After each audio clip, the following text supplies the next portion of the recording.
we just listen to the president talking about why he's going to extend troops in Afghanistan, 9,800 troops in Afghanistan. He says the reason is because he doesn't want to leave a potentially dangerous situation down the road for the next president or an emergency situation or create a vacuum in that area. And it reminded me of what President Bush said specifically in 2007 about why he didn't want to leave Iraq. Let's just listen to that and get Bill's reaction. It would mean surrendering the future of Iraq to al-Qaeda.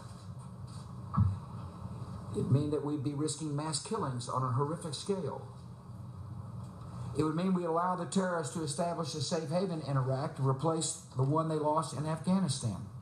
So is President Obama suggesting that he's learned that lesson? I don't know if he's learned the lesson, but the removal of troops from Iraq is his biggest foreign policy blunder in his administration, now that we know that ISIS filled that vacuum and all of the chaos that's ensued. So you can't make the same mistake twice. And it was a very simple call. We'll just leave the 9,800 U.S. troops there. We'll see what happens. Because these countries are unstable, and they're not going to be organized machines. In fact, Iraq was better off than Afghanistan. And that provides the president with a little bit of cover. He could say, well, it was stable when I pulled them out. And it's true, it was.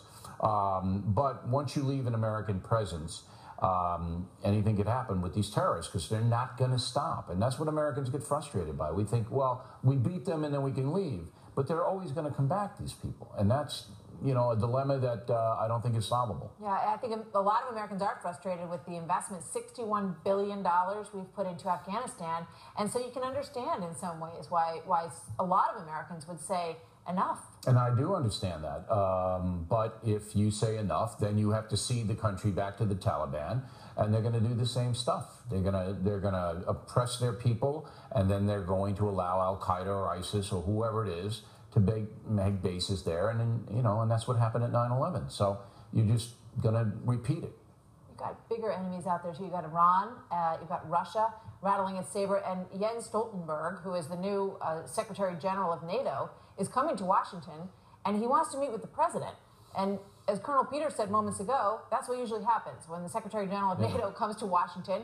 He sits down with the president. He wants to talk strategy about what's going on in the world. The president won't meet with him. We're going to do a truth serum on it on The Factor tonight. We're trying to find out why. So I don't want to report it or say anything until I know why the president has declined the meeting. It does seem strange, but let's find out, and we'll have something tonight. So in the meantime, you've got Vladimir Putin sort of pushing the envelope again. He's flying fighter jets over the Baltic Sea, and NATO has to scramble to deal with that situation. And now they're shaking the finger at Copenhagen, Denmark, saying, don't you move your ships in there because we'll come hassle you as well. Putin's going to do what he wants. He's bored, and he's going to cause as much trouble as he can, and then because he knows nothing will happen to him. And this is what happens when you have a weak president in foreign policy. And let's be honest. President Obama is a weak president in foreign policy. And so Putin's going to push him around. Iran's going to take advantage as much as they can. And that's just the way it goes. History says it. History dictates it. All right? You're going to be weak overseas. Villains will take advantage of you.